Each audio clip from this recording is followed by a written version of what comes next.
Rahul Gandhi Mamata బెనర్జీకి shock పెట్టబోతున్నాడు. Mamata Banerjee వాస్తవంగా రాహుల్ని ప్రధాన అభ్యర్థిగా కానీయకుండా క్రిందటిసారి ఆపింది. అందుకే 99 సీట్ల దగ్గర ఆగిపోయానని రాహుల్ గాంధీకి ఒక కోపం ఉంది.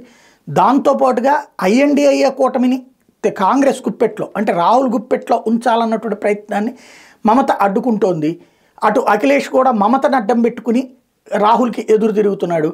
లాలూ ప్రసాద్ కూడా మమతను అడ్డం పెట్టుకునే తిరుగుతున్నాడు. అదేమంటే ఆమంటుంది మీరు మేమేం చేయమంటారు అని చెప్పేసి ఫైనల్గా ఐఎన్డీఏ కూటమి చైర్మన్ ఆర్ ఏ పదవి లేకుండా వాళ్ళ చేతిలోనే పెట్టుకోవాలన్నటువంటి దానికి తేడా వస్తుంది. దాంతో ఇంతకుముందు జోడో యాత్ర తరహాలు పాదయాత్రలోని కాసేపు వెహికల్ యాత్ర చేసుకొచ్చారు కదా, అది బెంగాల్లో చేస్తారట.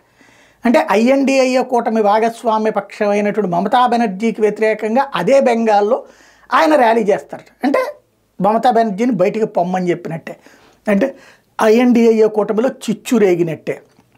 ఓ రకంగా భారతీయ జనతా పార్టీ కూడా ఇదే కోరుకుంటుంది. ఢిల్లీలో కాంగ్రెస్ ఆమ్ ఆద్మీ పార్టీ కొట్టుకున్నాక అధికారంలోకి వచ్చింది అది. అలాగే అంతకుముందు కాంగ్రెస్ పార్టీను సమాజ్వాదీ కొట్టుకున్నాక ఉత్తరప్రదేశ్లో అధికారంలోకి వచ్చింది.